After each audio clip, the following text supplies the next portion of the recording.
Olá, meus amigos, olá, minhas amigas, espero encontrá-los bem, espero encontrá-las muito bem nesta jornada, nesta caminhada rumo à aprovação. Não se esqueçam daquela dica imprescindível para você. Dedicação, disciplina, responsabilidade e atitude. Com essas dicas, eu tenho certeza que você vai passar, vai ser aprovado, depois você me conta o resultado. Hoje nós vamos falar sobre direito ambiental, especificamente sobre princípios do direito ambiental. Por quê?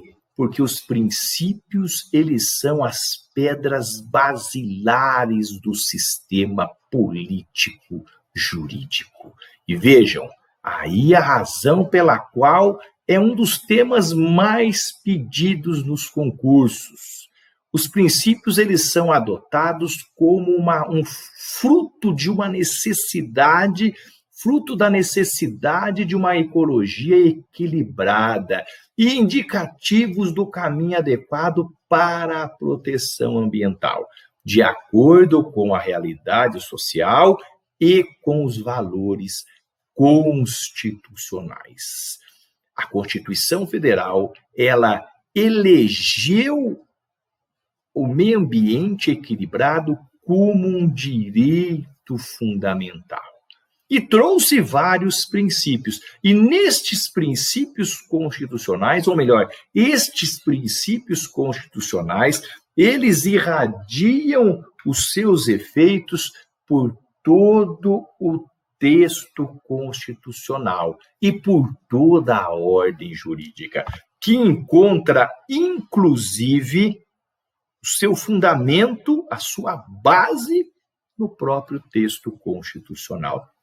E nós temos aí que destacar, em relação aos princípios de direito ambiental, a política global do meio ambiente, que foi inaugurada aí na Conferência de Estocolmo de 72 e ampliado na Eco 92 do Rio de Janeiro, e que trouxe essa política global do meio ambiente, princípios genéricos e diretores aplicáveis à defesa do meio ambiente. Esses princípios genéricos diretores foram adequados a cada realidade social e cultural de cada país, através da denominada Política Nacional do Meio Ambiente. Então, nós tivemos uma política global formulada na Conferência de Estocolmo, de 72, depois ampliada na Eco 92 do Rio de Janeiro,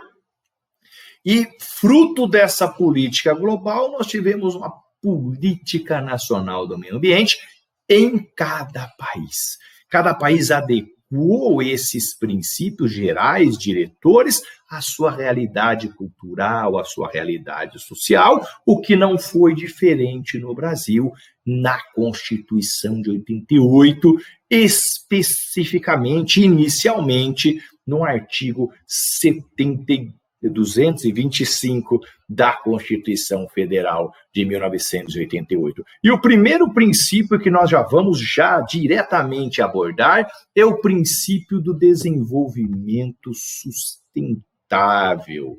Exatamente, o princípio do desenvolvimento sustentável, que tem como norte, como assim, aspiração principal, o quê? Aqui neste caso, o que é o fundamento principal do desenvolvimento sustentável?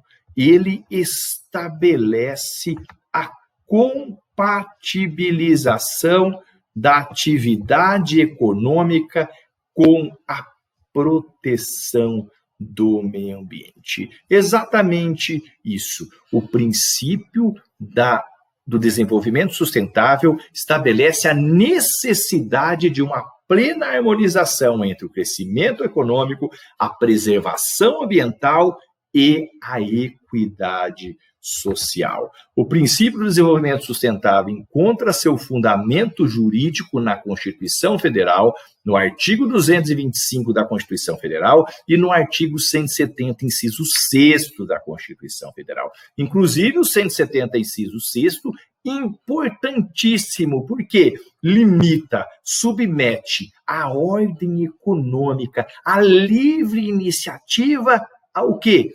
A defesa do meio ambiente. Ainda teve a previsão na Declaração do Rio sobre o Meio Ambiente, na ECO 92, nos princípios 4 e 8, no artigo 1º da Declaração sobre o Desenvolvimento Sustentável da Organização das Nações Unidas. Então, vejam, e aqui nós temos o quê? Um pronunciamento do STF sobre o princípio do desenvolvimento sustentável, que está lá na ADI 3540 do relator, o ministro Celso de Mello. O princípio do desenvolvimento sustentável, além de impregnado de caráter eminentemente constitucional, encontra suporte legitimador em compromissos internacionais assumidos pelo Estado brasileiro e representa fator de obtenção do justo equilíbrio às exigências da economia e da ecologia. Então, vejam o STF no pronunciamento sobre o princípio do desenvolvimento sustentável. Um outro princípio muito importante, um dos princípios mais importantes na tutela do meio ambiente é o princípio do poluidor pagador. Princípio do poluidor pagador, um dos mais importantes na tutela do meio ambiente. Este princípio, há que se já fazer logo de cara uma ressalva, não se cria um direito de poluir. Não se cria o direito de poluir. Ele tem como fundamento, lá no artigo 225, parágrafo 3º do texto constitucional, as condutas e atividades lesivas ao meio ambiente sujeitarão os infratores, pessoas físicas ou pessoas jurídicas, às sanções penais e administrativas, independentemente da obrigação de reparar os danos causados. E aqui nós temos o seu fundamento infraconstitucional no artigo 4º, inciso 7 da Lei da Política Nacional do Meio Ambiente, 6938 de 81, que impõe ao poluidor e ao predador a obrigação de recuperar e ou indenizar os danos causados. Então, atenção, não significa pagar para poluir, não significa poluir mediante pagamento. Tomem cuidado. O princípio do poluidor pagador, ele sustenta que quem deve suportar as despesas econômicas, sejam preventivas ou repressivas, reparatórias, pelo dano ambiental, é aquele que praticou. Desta forma, o custo da poluição, o custo externo, deve ser assumido pelo poluidor no custo da produção, o custo interno, promovendo assim o que nós denominamos da internalização dos custos, que jamais podem ser aí compartilhados com a sociedade. Então, vejam, o princípio do poluidor pagador tem como alcance a busca de evitar ocorrências de danos ambientais, um alcance preventivo esse poluidor ele deve arcar com todas as despesas de prevenção dos danos da sua atividade e tem um aspecto repressivo, ou seja, em ocorrendo o dano, ele tem o dever de reparar esse dano. Então, não esqueçam essas duas características do princípio do poluidor pagador. Aspecto preventivo e aspecto repressivo. E como corolário do princípio do poluidor pagador, nós temos a responsabilidade civil objetiva, a responsabilidade sem culpa, que inclusive está lá no artigo 14, parágrafo 1º da Lei da Política Nacional do Meio Ambiente. E também não podemos nos esquecer que a prioridade é a reparação específica do dano. Caso não haja essa possibilidade, nós teremos aí a indenização pela prática do dano. Inclusive já pronunciado pelo STJ, pelo Superior Tribunal de Justiça. O poluidor usuário, por isso que eu usei aquele termo lá, poluidor, usuário, pagador. O poluidor usuário, que está lá no artigo 225, caput da Constituição, todos podem se encaixar no conceito de poluidor e degradador ambiental. Artigo 3º da Lei 6938. Qualquer pessoa física ou jurídica de direito público ou de direito privado pode se encaixar aí no conceito de poluidor e degradador ambiental. O usuário ele deve pagar pelo recurso natural utilizado para evitar o desperdício. Não se confunde com o poluidor pagador, porque o poluidor pagador está lá no artigo 4º, inciso 7 da 6938, quando a Política Nacional do Meio Ambiente impõe ao usuário a contribuição pela utilização dos recursos ambientais com fins econômicos. O recurso natural com valor econômico. É diferente do poluidor pagador. Então, vejam, não se esqueçam, o poluidor pagador é diferente do usuário. O usuário, aqui, não se trata de uma punição em face da pessoa. Por quê? Porque existe um comportamento ilícito por parte do usuário. É punido por sua conduta. Na verdade, ele não é punido por sua conduta. Ele paga para utilizar um recurso ambiental de valor econômico, um recurso natural. Um outro princípio é o princípio da prevenção. Este princípio da prevenção, ele norteia todas as políticas públicas voltadas ao meio ambiente. É o princípio concretizador do poluidor pagador. Ele opera como um dever de cuidado, de utilização racional, parcimoniosa dos bens naturais. O que significa isso, na verdade? É a utilização de mecanismos preventivos do dano ambiental, como o próprio nome diz. O objetivo fundamental do artigo 225 da Constituição Federal, proteger e preservar o meio ambiente para as presentes e futuras gerações. E como mecanismos preventivos do dano ambiental, nós podemos citar a exigência do EIA-RIMA, o manejo ecológico, o tombamento, as liminares, sanções administrativas como embargos, incentivos fiscais, benefícios, legislação mais severa, multas, sanções, entre vários outros mecanismos importantíssimos para evitar o dano ambiental. E, por último, hoje, nós temos aí o princípio da precaução. O princípio da precaução ele veio através de instrumentos legais e instrumentos internacionais somente a partir da década de 80.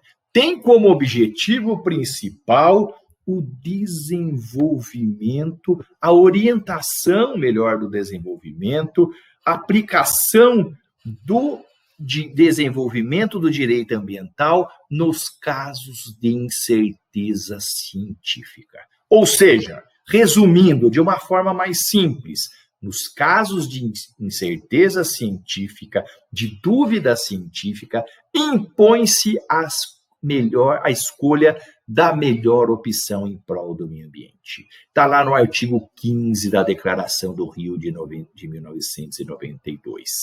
Visa evitar a concretização do dano ambiental nos casos em que não há uma certeza científica a respeito do potencial lesivo daquela atividade ambiental. Por exemplo, a questão de transgênicos, radiofrequência de antenas de telefonia celular. Em havendo dúvidas, não há que se licenciar aquela atividade. Dúvida científica. Na hipótese em que não se conhece os males provocados ao meio ambiente, os tribunais superiores têm admitido, inclusive, a inversão do ônus da prova.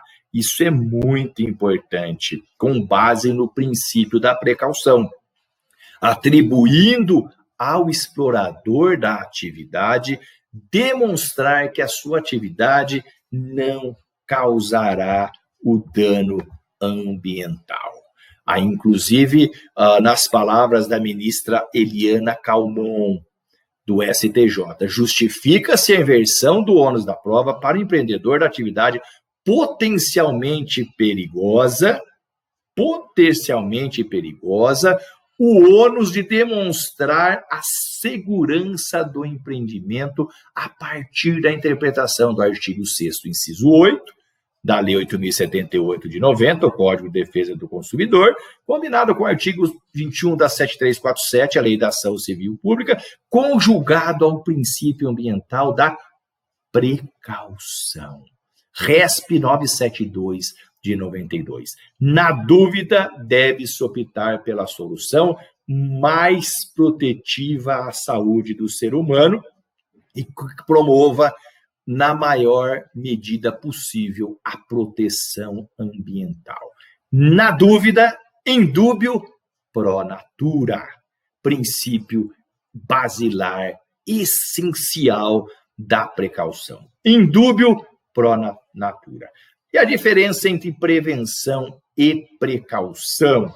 Na prevenção, no princípio da prevenção, incide as hipóteses em que há certeza científica.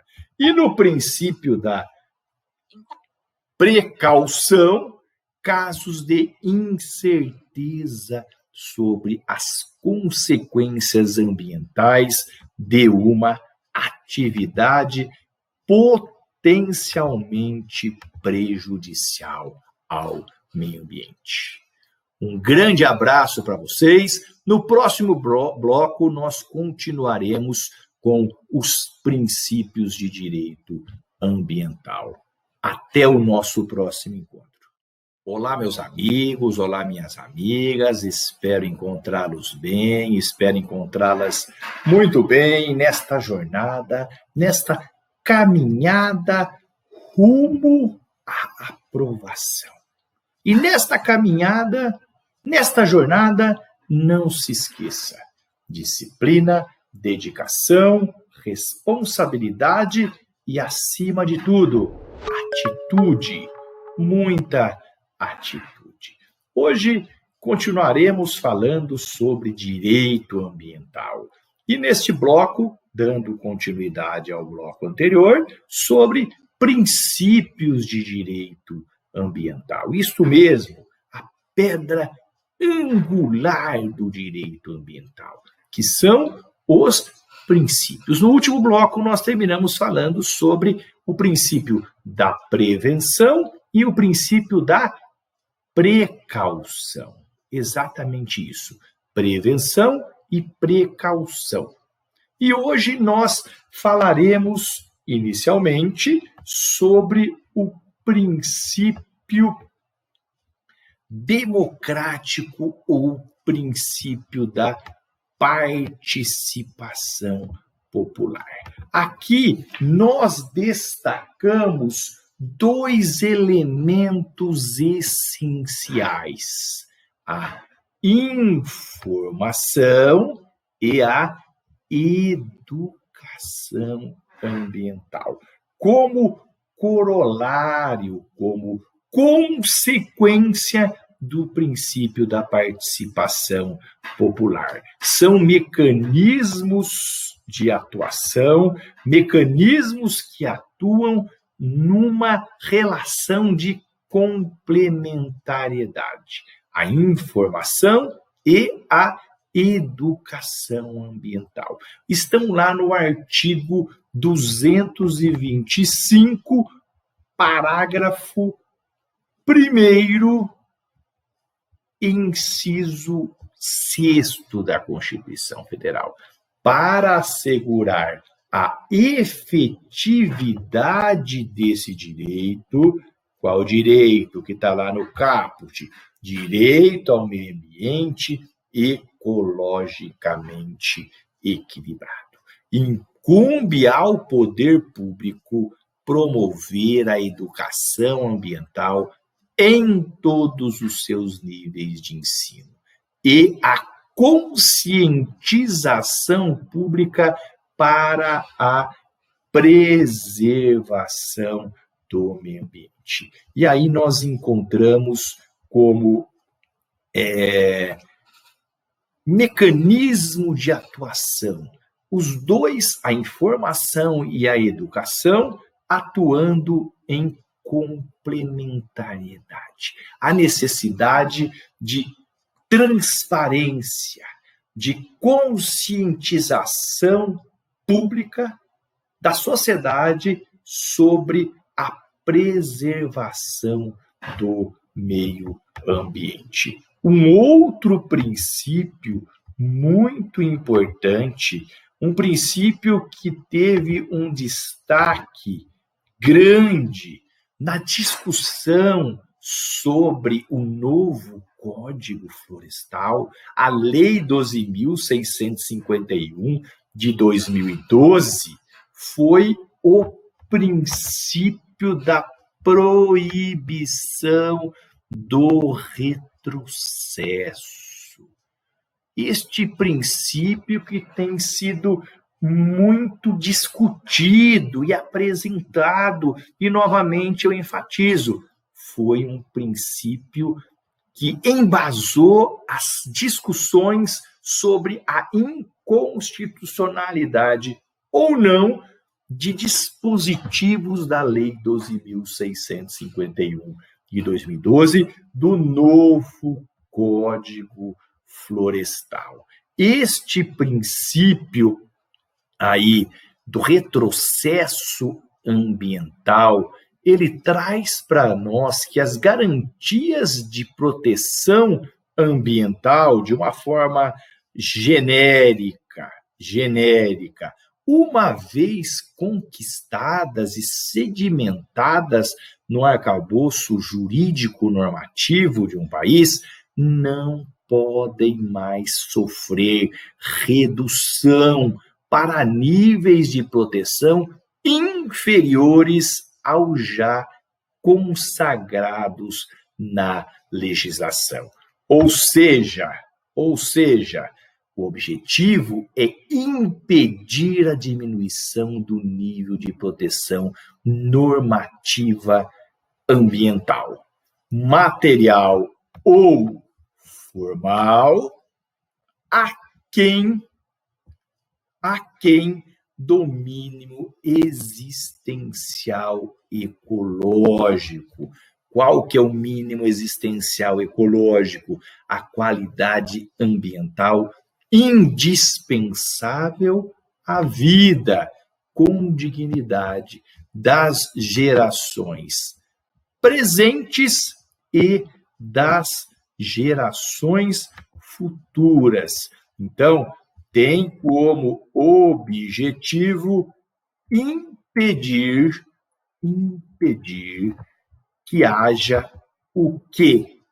A redução do nível de proteção ambiental. E aqui até vou fazer uma observação para vocês.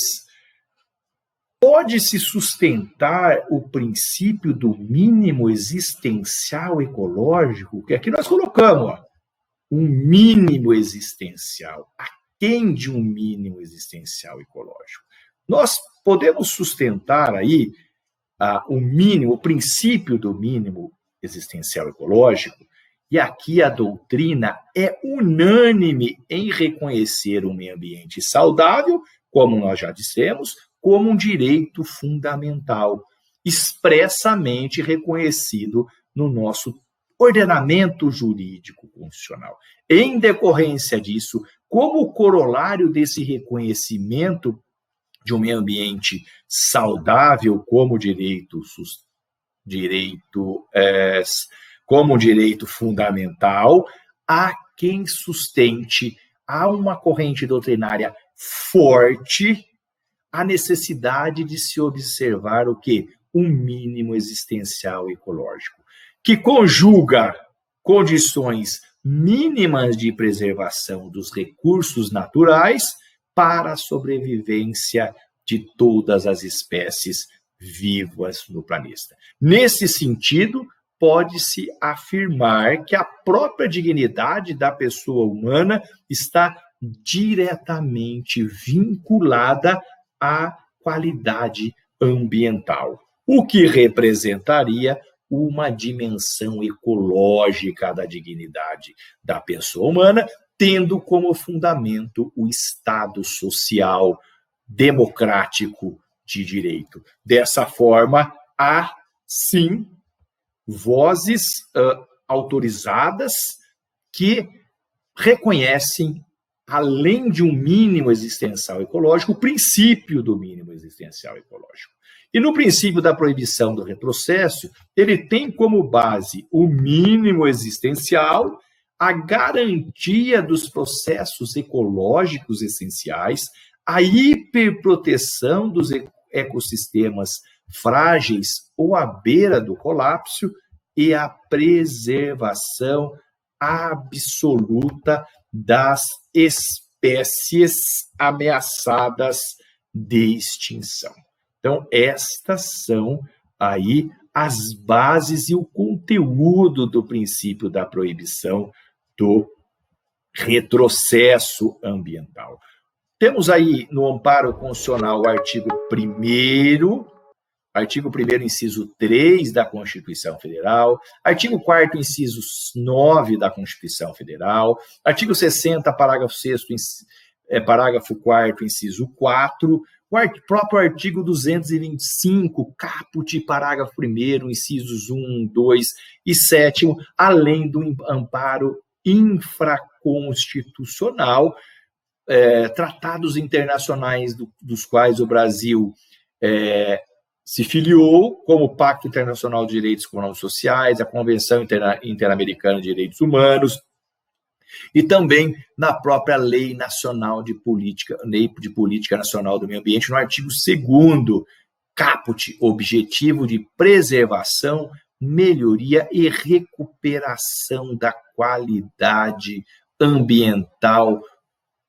propícia à vida, ou seja, preservação absoluta das espécies ameaçadas de extinção. Um outro princípio importantíssimo também é o princípio da solidariedade com o futuro, ou o denominado princípio da solidariedade intergeracional.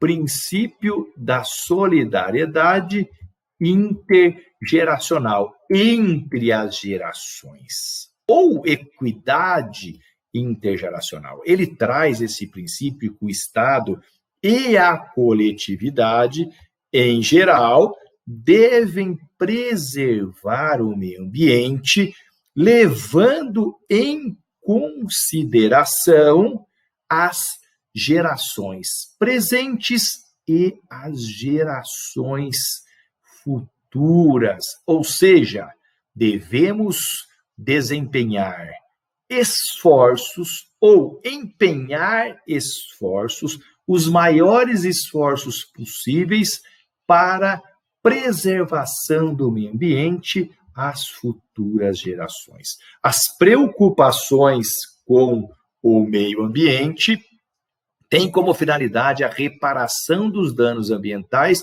com o propósito que as futuras gerações desfrutem de um meio ambiente com a mesma qualidade que usufruímos nos dias de hoje. A preservação, proteção e preocupação com o meio ambiente é uma responsabilidade de todas as pessoas existentes, sempre pensando nas futuras gerações e o que será deixado para elas, nos termos aí do artigo 225 caput da Constituição Federal. E um outro princípio, o último princípio aqui que eu elenquei para vocês, é o princípio da função socioambiental da propriedade.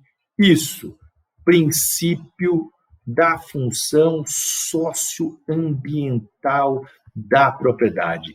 Este princípio, ele estabelece que o direito de propriedade deve ser exercício em benefício da sociedade e em benefício do meio ambiente. Ou seja, não pode ser exercido, realizado de forma egoística, desprezando os interesses sociais e os interesses ambientais, protecionistas. Não basta que a propriedade seja exercida sem prejuízos a terceiros ou da qualidade ambiental.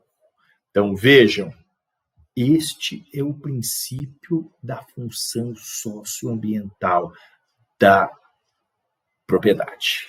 Aquele princípio da Constituição Federal, o direito de propriedade, ele é aqui flexibilizado pela própria base constitucional, do artigo 5º, inciso 23, e artigo 170, inciso 3 da Constituição Federal. A ordem econômica fundada na valorização do trabalho humano e tem, por fim, assegurar o todos a existência digna, conforme ditames da Justiça Social, observar os seguintes princípios: função social da propriedade. Além disso, temos também o artigo 182, parágrafo 2º do texto constitucional, que fala que a propriedade urbana cumpre sua função social quando atende às exigências fundamentais de ordenação da cidade, expressas no plano diretor. E no artigo 186 da Constituição Federal,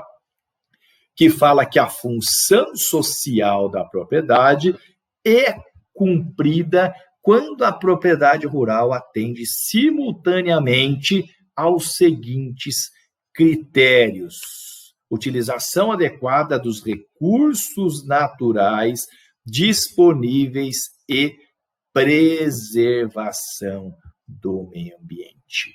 Utilização adequada dos recursos naturais disponíveis e preservação do meio ambiente. Além disso, nós temos ainda a recente, digamos assim, recente, porque ainda é pouco aplicada ou pouco assim desenvolvida, que é o Estatuto da Cidade, a Lei 10.257, no seu artigo 39, que fala assim: a propriedade urbana cumpre sua função social quando atende às exigências fundamentais de ordenação da cidade, expressas no plano diretor, assegurando a necessidade dos cidadãos quanto à qualidade de vida, justiça social e o desenvolvimento das atividades econômicas, respeitadas as diretrizes previstas no artigo 2º, muitas das quais relacionadas com a sustentabilidade socioambiental das cidades. E lá no artigo 2º da Lei de Política Nacional do Meio Ambiente, a 6938 de 81, que traz diversos e benfazejos princípios a serem observados pelos possuidores e pelos proprietários. E, por fim, o Código Florestal vigente, a Lei 12.651 de 2012, que reitera, estatui que, na utilização e exploração da vegetação, as ações ou omissões contrárias à lei serão consideradas uso irregular da propriedade. Artigo 2º, parágrafo 1º da Constituição Federal. E aqui, para nós finalizarmos, uma questão de um concurso aqui para juiz federal do TRF da primeira região de 2006. É da aceitação, dizer-se-ia universal, que a ação estatal do poder público, dentre outros, em matéria do meio ambiente, está fundada sobre princípios, dos quais destacam-se o do poluidor pagador e da ação preventiva, o da anterioridade, da executoridade ou da limitação ambiental. Qual que está correto aqui? O do poluidor pagador e da ação preventiva. A ação estatal do poder público, dentre outros, em matéria ambiental, está fundada sobre o princípio dos quais destacam-se o do poluidor pagador e da ação preventiva. Um grande abraço para vocês, bons estudos, até o nosso próximo encontro.